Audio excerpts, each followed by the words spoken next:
Hello friends, welcome to our channel autism rail. ఇంతకుముందులాగే ఈరోజు కూడా ఒక మంచి టాపిక్తో మేము ముందుకు వచ్చాము. సో ఇంతకుముందు రకరకాల టెక్నిక్స్ ప్రొవైడ్ చేసామండ్ ఏ టెక్నిక్ ఏ బిహేవియర్కి ఎలాంటి టెక్నిక్ యూజ్ చేస్తే అది పేడౌట్ అవుతుందని చెప్పేసి చాలా రకరకాల వీడియోస్ అయితే చేసాము. సో ఈరోజు ఏంటి అంటే బేసికల్ అసలు సమస్య ఎక్కడి నుంచి స్టార్ట్ అవుతుంది, ఇంట్లో ఎదుర్కొనే సిచ్యువేషన్స్ ఎట్లా ఉంటాయి, ఇంట్లో గ్రాండ్ పేరెంట్స్ తోటి ఎదుర్కొనేయాల్సిన సిచ్యువేషన్స్ ఎట్లా ఉంటాయి, పేరెంట్స్ ఎదుర్కొనే సిచ్యువేషన్స్ ఎట్లా ఉంటాయి, వాళ్ళు వీళ్ళపైన డిమాండింగ్ వాళ్ళ కమాండింగ్ ఎట్లా ఉంటుంది. సో దీనిపైన డిస్కస్ చేద్దామని చెప్పేసి సో ఇలాంటి విషయాలపైన ఇలాంటి అవేర్నెస్ లేకపోవడం వల్ల సో ఇంట్లో పల్లెటూర్లలో ఉండడం వాళ్ళు కానీ లేదంటే గ్రాండ్ పేరెంట్స్ ఎవరైతే ఉన్నారో వాళ్ళు చెప్పే మాటల నుంచి కూడా కొన్ని ఎలాంటి సమస్యలు క్రియేట్ అవుతాయో, ఎలాంటి సమస్యలు స్టార్ట్ అవుతాయో ఇప్పుడు డిస్కస్ చేద్దామనే ఉద్దేశంతో ఈరోజు ఈ టాపిక్ తోటి అయితే మేము ముందుకు వస్తున్నాము. వీడియోని మధ్యలో స్కిప్ చేయకుండా వీళ్ళైతే లాస్ట్ వరకు చూడడానికి అయితే ట్రై చేయండి.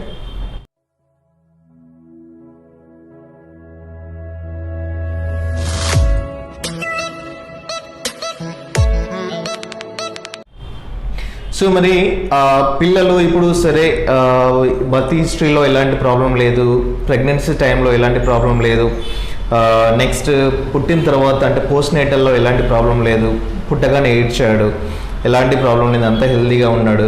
సరే మరి మైల్ స్టోన్ చూసుకుంటాం. మైల్ స్టోన్లో ఎలా ఉంటుంది, 3 or 4 monthsలో టర్న్ అవ్వాలి, లేదంటే 5-6 monthsలో అంబాడాలి. సో ఇట్లా స్టెప్ బై స్టెప్ మైల్ స్టోన్స్లో ఉంటుంది. ఇదంతా ఓకే ఉంది, ఇదంతా పోస్ట్ నేటల్లో కూడా అంతా ఓకే ఉంది.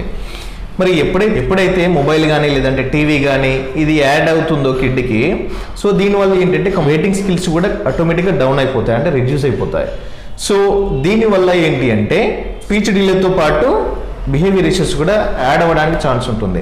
మరి ఇంట్లో పెద్ద మనుషులు అంటే వీళ్ళ సైడ్ పేరెంట్స్ కానీ వాళ్ళ సైడ్ పేరెంట్స్ కానీ ఏమంటారంటే లేదు నీకు వాళ్ళ ఫాదర్కి కూడా 5 yearsలోనే మాట్లాడాడు, వస్తాయిలే ఖచ్చితంగా వస్తాయి, భయపడద్దు, అనవసరంగా టెన్షన్ పడుతురేంది, పిల్లల గురించి అంత టెన్షన్ పడతారా అని చెప్పేసి వాళ్ళు అట్లా మాట్లాడుతూ ఉంటారు. లేదంటే ఒక బిహేవియర్ ఉంది, సపోజ్ బెడ్రూమ్లోంచి హాల్లోంచి లేదంటే కిచెన్లోకి ఇట్లా తిరుగుతున్నారు అనుకోండి, సేమ్ వీళ్ళ తాత పోలికలు వచ్చాయి, వీళ్ళ తాత కూడా అసలు కంప్లీట్గా అట్లనే తిరిగేవాడు, సో తాతలాగా మన్మడు ఉండేటట్టు ఉంది, జన్మరాలు కూడా ఇట్లనే ఉండేటట్టుంది అని చెప్పేసి ఏదో ఒక రకంగా అయితే వాళ్ళను చెప్పడానికి ఛాన్స్ ఉంటుంది.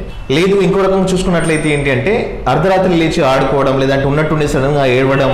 సో ఇలాంటి సిచ్యువేషన్ ఎదురైనప్పుడు ఏం చేస్తారంటే వీళ్ళ మామయ్య కూడా ఎక్కువ టైము అంటే నైట్ పడుకోకుండా ఎక్కువ ఫోన్ చూడడం అట్లా ఇట్లా చేస్తున్నాడు. మేబీ వాళ్ళ పోలికలో ఏదో ఒక రకంగా వాళ్ళని ఏంటంటే మిస్గైడ్ చేయడానికి అయితే ఛాన్స్ ఉంటుంది. సో దీన్ని బేస్ చేసుకొని పేరెంట్స్ ఎవరైతే ఉన్నారో వాళ్ళు ఏం చేస్తారంటే అరే అమ్మ నాన్న పెద్ద మనుషులు, వాళ్ళకి తెలియదు మనకేం తెలుస్తుంది అని చెప్పేసి వాళ్ళు ఒక 6 months 1 year ఇలా వెయిట్ చేయడానికి అయితే ఛాన్స్ ఉంటుంది. సో దీనివల్ల ఏంటంటే జరగాల్సిన నష్టం అంతా ఖచ్చితంగా జరిగిపోవడానికి ఛాన్స్ ఉంటుంది. సో ఇంకొందరు ఏం చేస్తున్నారు, ఇప్పటి మన దగ్గర వచ్చే సబ్స్క్రైబర్స్ కూడా ఎట్లా ఉన్నారంటే 6 years 7 years కిడ్ తీసుకొని ఇప్పుడే మాకు ప్రాబ్లం తెలిసింది, అసలు ఇంతకుముందు ఈ ప్రాబ్లం మాకు తెలియదు అని చెప్పేసి మన దగ్గరికి వస్తున్నారు. సో ఎందుకు డిలే అయింది అంటే మా పేరెంట్స్ ఇట్లా అన్నారు, ఎందుకు అనవసరంగా టెన్షన్ పడుతున్నారు, వస్తాయి వాళ్ళకు కూడా ఆటోమేటిక్గా వాళ్ళకే వస్తాయి, పిల్లలు ఉన్నారు కదా వాళ్ళతో ఆడుకుంటున్నారు, నేర్చుకుంటారని చెప్పేసి అన్నారు, అందుకే మీకు వెయిట్ చేస్తామని చెప్పేసి వాళ్ళు చెప్తున్నారు. ఇక్కడ పేరెంట్స్ గ్రహించాల్సిన ముఖ్యమైన విషయం ఏంటి అంటే స్పీచ్ డిలేకి అండ్ బిహేవియర్ ఇష్యూస్కి చాలా డిఫరెన్సెస్ ఉంటాయండి.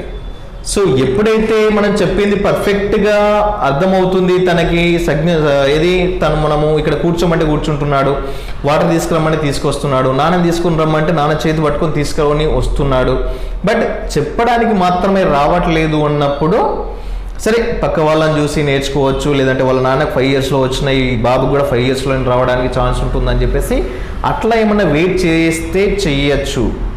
అది కూడా ఎక్కువ టైం చేస్తే ఇబ్బంది అవ్వడానికి ఛాన్స్ ఉంటుంది.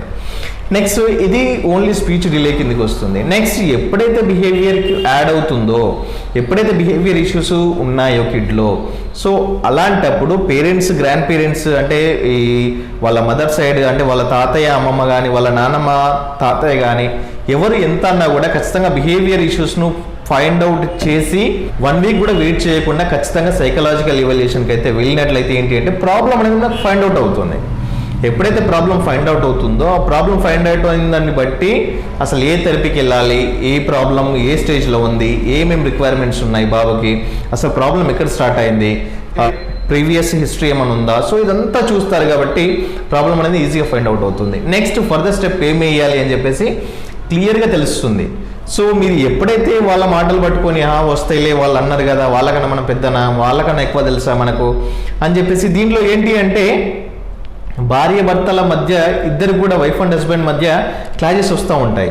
ఎందుకు అంటే వీళ్ళ సైడ్ ఎవరైతే హస్బెండ్ ఉన్నారో హస్బెండ్ సైడ్ ఏమంటారంటే వస్తాయిలే వీళ్ళ ఫాదర్ కూడా ఇంతే మాట్లాడిండు, 5 or 6 years మాట్లాడిండు, మాటలు వచ్చినాయి అని చెప్తే ఈ మదర్కి ఎట్లా ఉంటుందంటే ఆ ఇంటెన్షన్ ఉంటుంది, అయ్యో ఇంకా రావట్లేదు, ఇట్లా చేస్తుండు, వేరే పిల్లలతోటి కలవట్లేదు అని చెప్పేసి ఒక ఇంటెన్షన్ ఫీలింగ్, ఆ ఫీలింగ్ అయితే ఉంటుంది. ఈ మదర్ ఎవరైతే ఉన్నారో వాళ్ళు హస్బెండ్ దగ్గరికి వెళ్ళి ఒకసారి వెళ్దాము, హాస్పిటల్కి వెళ్దామని చెప్తే ఈ ఎవరైతే ఫాదర్ ఉన్నారో ఫాదర్ ఏమంటారంటే వాళ్ళు చెప్తున్నారు కదా, వాళ్ళని కాదని పోతే ఏమనుకుంటారు, బాధపడతారు కదా, లేదంటే వాళ్ళని కాదని ఏమైనా పని చేసినామా చేయలేం కదా అని చెప్పేసి ఇక్కడ స్టక్ అవ్వడానికి ఛాన్స్ ఉంటుంది. ఎట్ ఎ టైం ఈ మదర్ ఎవరైతే ఉన్నారో వీళ్ళ సైడ్ పేరెంట్స్ నుంచి కూడా, ఇక్కడ ఫాదర్ ఒకే ఉన్నా కూడా వీళ్ళ సైడ్ నుంచి కూడా ఏమన్నా ఇష్యూస్ ఉంటే ఫాదర్ వెళ్ళి వీళ్ళ మదర్ తోటి డిస్కస్ చేసినప్పుడు సేమ్ సిచ్యువేషన్ ఇక్కడ ఎదుర్కోవడానికి ఛాన్స్ ఉంటుంది. కాబట్టి ఏ సైడ్ పేరెంట్స్ అయినా సరే వాళ్ళకి ఇచ్చే మర్యాద వాళ్ళకి ఇవ్వండి. వాళ్ళకి ఏవైతే నీడ్ ఉందో వాళ్ళకు ఖచ్చితంగా అది బాధ్యత కాబట్టి ఖచ్చితంగా తీర్చండి. కానీ మీరు తీసుకునే నిర్ణయంలో మాత్రం లేట్ చేయకుండా ఖచ్చితంగా మీరు తీసుకునే నిర్ణయం ఖచ్చితంగా తొందరగా తీసుకోండి.